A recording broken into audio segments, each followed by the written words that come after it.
Reklamo na sa ombudsman ang mga opisyal ng Cebu na bumiyahe abroad kahit na may bagyo. Buwelta pa ng Malacanang, dapat nagtatrabaho ang mga lider ng bansa at hindi nagbabakasyon. Nasa frontline ng balita si John Aroa ng News 5 Visayas. Sinampahan ng kasong reklamong Anti-Graft and Corrupt Practices Act, Code of Conduct and Ethical Standards for Public Officials at Philippine Disaster Risk Reduction Management Act of 2010.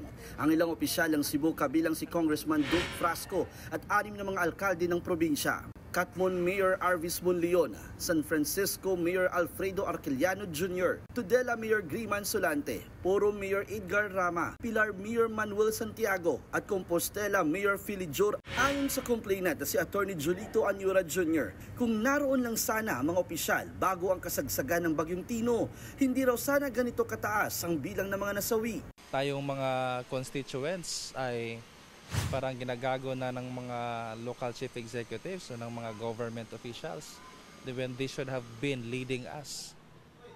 So that's the reason why I have been filing this case. This is a call for public accountability. Batay sa kanilang travel authority na permado ni Governor Pam Baricuatro, nasa Europe at London ang mga opisyal mula October 30 kasama sa kinasuhan, pero kabilang sa humiling ng biyahe si board member Andre Duterte at Bourbon Mayor Dotillos na hindi na tumuloy dahil sa paparating na bagyo. During sa bagyo, bisag sa mayura, di gid matubang sa bagyo kay bisag sa pagmayura to yung makasagang sa bulog sa tubig ikan sa kabukiran. Giit naman ni Congressman Frasco, opisyal na trabaho ang kanyang biyahe bilang bahagi ng Philippine delegation sa World Travel Market sa London. Agad daw siyang bumalik nang mabalitaan ang pinsanang dulot ng bagyo. Ayon naman sa palasyo, kailangan ng mga lider ng bansa ay nagtatrabaho, hindi nagbabakasyon. So dapat ang trabaho ay para sa taong bayan. Kasi ang taong bayan umaasa po sa gobyerno, lalo na sa mga gintong klaseng sitwasyon at kondisyon. So hindi pwedeng sabihin lang na chill-chill lang palagi. Dahil dapat trabaho, hindi bakasyon.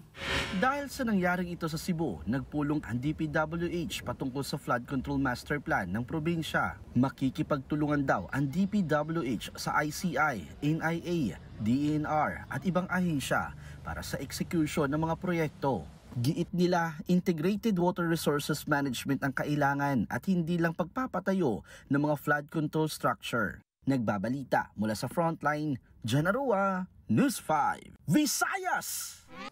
Mga kapatid, Angela Lagunsad Castro po para sa komprehensibo at makabuluhang balitaan at talakayan. Mag-follow at subscribe na sa social media pages ng News 5.